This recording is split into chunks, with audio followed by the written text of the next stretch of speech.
నడిచినా కూర్చున్నా మోకాళ్ళ నొప్పులు వస్తున్నాయా? ప్రాణ పెయిన్ క్లినిక్ లో అధునాతన చికిత్సతో మోకాళ్ళ నొప్పులు తగ్గించుకోండి. రమగారు, సాధారణంగా భక్తులు రకరకాల కోరికలతో రకరకాల ఆలయాల్ని దర్శనం చేసుకుంటూ ఉంటాం. ఒక ఆలయానికి వెళ్తే ఈ కోరిక నెరవేరుతుంది, ఆ ఆలయానికి అలాంటి పేరు వచ్చేస్తుంది. అయితే నాకైతే విద్య చాలా ప్రధానం అనిపిస్తుందండి. విద్య తరువాతే ఏదైనా అనిపిస్తుంది. విద్య, జ్ఞానం ఇవి రెండూ కలగాలంటే ఎలాంటి ఆలయాల్ని దర్శించాలి? సాధారణంగా సరస్వతీదేవి ఆలయాలను దర్శించాలని చెప్పుకుంటాం. అవును. బాసరా అనగానే బాసరా, తర్వాత మనకి ఇక్కడ వర్గల్లో కొత్తగా ఒక దేవాలయం నిర్మించారు. తర్వాత ఏమో మన శృంగేరి శారదాంబని దర్శించినా కూడా. అయితే ఇది కార్తీక మాసం కాబట్టి శివారాధన కూడా జ్ఞానము మరియు విద్యని ప్రసాదిస్తాయి. అవునా రమగారు? శివుడు ఐశ్వర్యకారకుడు, శివుడు మోక్షప్రదాత, శివుడు జ్ఞానప్రదాత కూడా. శివుడు జ్ఞానప్రదాతగా ఉన్నటువంటి స్వరూపం దక్షిణామూర్తి స్వరూపం. శివుడే దక్షిణామూర్తి. ఈ దక్షిణామూర్తిగా శివుడు రూపొందటానికి బ్రహ్మదేవుడు మొట్టమొదట నలుగురిని సృష్టించాడు. బ్రహ్మ మానసపుత్రులు, సనక సనందన సనత్కుమార సనత్సుజాతులు, సనక సనందనాదులు అని చెప్పుకుంటాం. అవును. వీరు నలుగురిని సృష్టించి సృష్టిని పెంచమని చెప్పారు. చెప్తే వాళ్ళు ఒప్పుకోలేదట. ఈ సృష్టి వ్యవహారం మాకొద్దు, బ్రహ్మజ్ఞానాన్ని సంపాదించుకోవాలి. ఇప్పుడు నీ నుంచి మేము పుట్టాం, నువ్వెక్కడి నుంచి పుట్టావు, నువ్వెవరు, నీ నుంచి నువ్వు దేని నుంచి వచ్చావు, ఆ బ్రహ్మ పదార్థం ఏమిటో తెలుసుకోవాలనుకున్నారు. వాళ్ళకి వదిలిపెట్టాడు బ్రహ్మ వాళ్ళని. సరేనని సనక సనందనాదులు పెద్దవాళ్ళుగా ఉండరు, చిన్న చిన్న బాలక స్వరూపాల్లో ఉంటారు. ఆ బ్రహ్మజ్ఞానం కోసం పరితపిస్తూ వాళ్ళు చాలా తపస్సు చేశారు. కొంత తపస్సు తర్వాత మళ్ళీ వచ్చేసరికి బ్రహ్మదేవుడు సరస్వతీదేవితో కనిపించాడు. ఈయన వివాహితుడుగా ఉన్నాడు, ఈయన మనకేం చెప్తాడని వాళ్ళు ఆయన తప్పించుకున్నారు. ఆయన దగ్గర నుంచి బయటకు వచ్చేసారు. బ్రహ్మ సృష్టిని పెంచడం కోసం ప్రజాపతులను సృష్టించాడు. తర్వాత ఆ వ్యవహారం అలా వెళ్ళిపోయింది. వీళ్ళు విష్ణుమూర్తిని సందర్శిస్తే ఆయన పక్కన లక్ష్మీదేవి కనపడింది. ఈయన సంసారే. బ్రహ్మజ్ఞాని అంటే సంసారంలోకి పడి లంపటంలోకి చిక్కుకోకూడదు అని భావించారు. పరమేశ్వరుని సందర్శించేసరికల్లా పక్కన పార్వతీదేవి కనపడింది. వాళ్ళు చాలా చింతాక్రాంతులై వెళ్ళిపోయారట. అయితే పరమేశ్వరుడు జాలిగొన్నాడు వాళ్ళ పట్ల. వీళ్ళు జ్ఞానం కోసం పరితపించే వాళ్ళకి ఆ జ్ఞానాన్ని అందించాలని వాళ్ళు వెళ్ళే మార్గంలో ఒక వటవృక్షం కింద దక్షిణామూర్తి స్వరూపంతో కూర్చున్నాడు. శుద్ధ జ్ఞాన స్వరూపంగా కనపడినటువంటి ఆయన్ని చూసి ఈ నలుగురు అక్కడ ఉండిపోయారట. ఉన్నారు. ఆ ఉండి నిశ్శబ్దంగా కూర్చున్నారు. వాళ్ళు ప్రశ్నించలేదు, ఆయన సమాధానం చెప్పలా.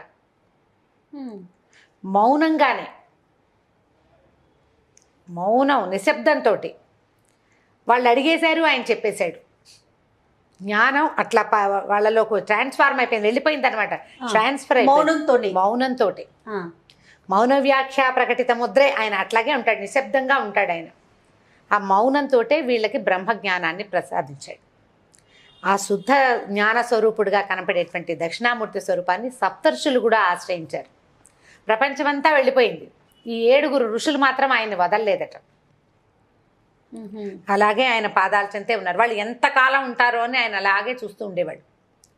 ఆయనేమో కుర్రవాడు, లేత చక్కటి అంటే యంగ్గా ఉండే స్వరూపం దక్షిణామూర్తి స్వరూపం. ఈ కింద కూర్చున్న ఋషులు వృద్ధులు, గురువేమో యువకుడు, శిష్యులు వృద్ధులు. వాళ్ళు కూడా ఎంతో కాలం ఆయన్ని ఆశ్రయించి జ్ఞానాన్ని పొందారు. అందుకని ఇప్పటికీ కూడా సప్తర్షులు మనకి ఆకాశ మండలంలో ఉన్నారు. సప్తర్షి మండలం ఉంది కదా మనకి. వాళ్ళు చిరంతనంగా ఉండిపోయారు జ్ఞానం వల్ల. ఆ జ్ఞానాన్ని వాళ్ళు భగవంతుడి నుంచి పొందారు. ఈ దక్షిణామూర్తి స్వరూపంలో వెలిసినటువంటి దేవాలయాల్ని కనుక మనం దర్శిస్తే జ్ఞానవృద్ధి, విద్యాభివృద్ధి లభిస్తుందని చెప్తారు. మనం శ్రీకాళహస్తిలో దేవాలయంలోకి ప్రవేశించంగానే మనకి దక్షిణామూర్తి స్వరూపం దర్శనం ఇస్తారు. అవునండి. అయితే దక్షిణామూర్తిగానే శివుడు వెలసినటువంటి క్షేత్రం కోటప్ప కొండ, గుంటూరు జిల్లా నరసరావుపేటకి దగ్గరలో ఉంది. ఆ కొండ మీద వెలిసిన ఎట్లా వచ్చాడంటే స్వామి, సతీ వియోగం తర్వాత దక్షాధ్వారం నాశనం అయిపోయింది. తర్వాత ఆయన తపస్సుకు వెళ్ళిపోయాడు పరమేశ్వరుడు. ఎవరికీ కనపడకుండా బాలక స్వరూపంలో, బ్రహ్మచారి స్వరూపంలో వటువుగా ఇక్కడికి వచ్చి ఉండిపోయాడట. ఆయన బ్రహ్మచారిగానే వచ్చి ఉన్నాడు. అక్కడ అమ్మవారికి దేవాలయం లేదు కోటప్పకొండ మీద. అమ్మవారి సాన్నిధ్యం లేని దేవాలయమే లేదు మనకెక్కడ. ఆ ఒక్క చోటే కొండ మీద ఆయన ఒక్కడే ఉన్నాడు. ఆయన అక్కడ శుద్ధజ్ఞాన స్వరూపుడుగా తపస్సు చేసుకుంటూ ఉండగా బ్రహ్మ విష్ణువు దేవాదులందరూ కూడా తమకి బ్రహ్మజ్ఞానాన్ని ఉపదేశించమని అడిగారు. ఆయన యొక్క దక్షిణామూర్తి స్వరూపం వల్ల అడిగితే బ్రహ్మకి జ్ఞానాన్ని, విష్ణువుకి జ్ఞానాన్ని 3 కొండల్లాగా ఉంటాయి ఇవి. త్రికూటేశ్వర స్వామి అంటారు ఆయన. ఏ పక్క నుంచి చూసినా 3 గోపురాలు, 3 కొండ కొసలు కనపడతాయి అన్నమాట మనకి. ఆ 3 కోట్ల మధ్యలో ఆయన ఉన్నాడు. ఆ కొండ ఎక్కి స్వామిని దర్శించుకున్న వాళ్ళకి గురువు యొక్క అనుగ్రహం లభిస్తుందని, గురుగ్రహం మనకి గురువారపు గ్రహం ఉంది కదా బృహస్పతి, బుద్ధి పెరుగుతుంది, అజ్ఞానం నశిస్తుంది. గురుగ్రహం వల్ల వచ్చేటువంటి రకరకాల ఇబ్బందులు తొలగిపోతాయి, విద్యాభివృద్ధి జరుగుతుంది. చదువు ఆగిపోయిన వాళ్ళు, చదవలేకపోతున్న వాళ్ళు, చదువుకి సంబంధించిన ఏ సమస్య అయినా ఉన్నవాళ్ళు, ఏం చేయాలో జీవితంలో ఒక ఏమంటారంటే కన్క్లూజన్కి రాలేని పరిస్థితి ఒకటి ఉంటుంది, అవగాహన లేకపోవటం, అది ఇక్కడికి వెళ్తే అది తీరిపోతుందని చెప్తారు. సుమారుగా ఒక 720, 750 మెట్లు ఉన్నాయి పాతవి. మెట్ల దారి గుండా పైకి వెళ్ళొచ్చు మనం. ఇప్పుడు ఘాట్ రోడ్ కూడా వచ్చింది. అక్కడ ఆయన ఒకటిదే దేవాలయం, ఇంకా అమ్మ కనిపించరు. పాత త్రికోటేశ్వరుడు, కొత్త త్రికోటేశ్వరుడు, రెండు శివలింగాలు ఉన్నాయి అక్కడ. పాత త్రికోటేశ్వరుడు మొట్టమొదట బ్రహ్మదేవుడు ప్రతిష్ఠ చేసిన త్రికోటేశ్వర స్వామి ఒకరుండగా, తర్వాత ఒక కొండ మీదకి ఒక ఆవిడ గొల్లభామ, ఒక ఆవిడ ఆనందవల్లి ఆవిడ పేరు, ఆవిడ నిత్యము శివారాధనకు వచ్చేదట. కొండెక్కి వచ్చేది, శివుడికి సమర్పించేది, పూజ చేసేది.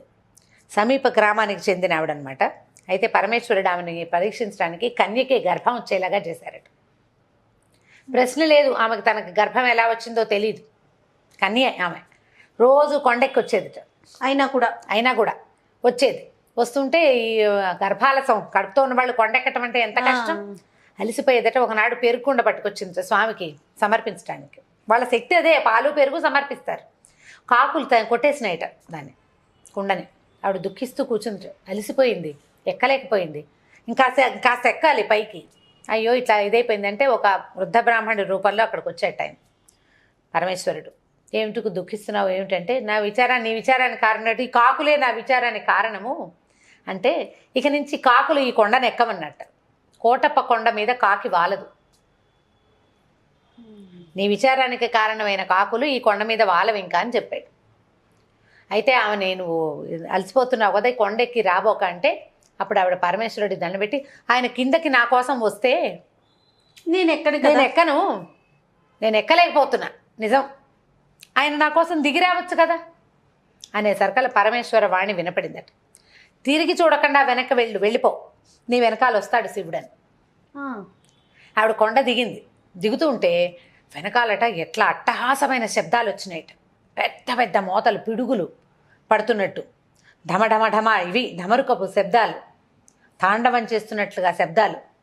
కొంత దూరం వెళ్ళి అక్కడ జంగమదేవర గుహ అని ఒక గుహ ఉందట. అక్కడ దాకా వెళ్ళాక ఆవిడ భీభత్సపు శబ్దాన్ని తట్టుకోలేక వెనక్కి తిరిగి చూసిందట. ఆవిడ వెనకాలను నడిచొస్తున్న శివుడు ఆ జంగమదేవర గుహలోకి వెళ్ళిపోయి అంతర్ధానం అయిపోయాట. అక్కడొక శివలింగ రూపంతో వెలిశారు. కొత్త కోటప్ప గుడి అంటారు అది. ఈ 2 శివలింగాల్ని దర్శించవచ్చు. స్వయంభూ అండి, స్వయంభువు. ఈ కొత్త కోటప్ప గుడి స్వయంభువు. మొదట త్రికూటేశ్వర స్వామిని బ్రహ్మదేవుడు ప్రతిష్ఠ చేసిన లింగం. లేకుంటే ఆయన కిందకి దాకా వెళ్ళేవారేమో బహుశా, ఆవిడ చూడకపోతే. ఏమో, భక్తులకి పరీక్షలు పెడతాడు భగవంతుడు.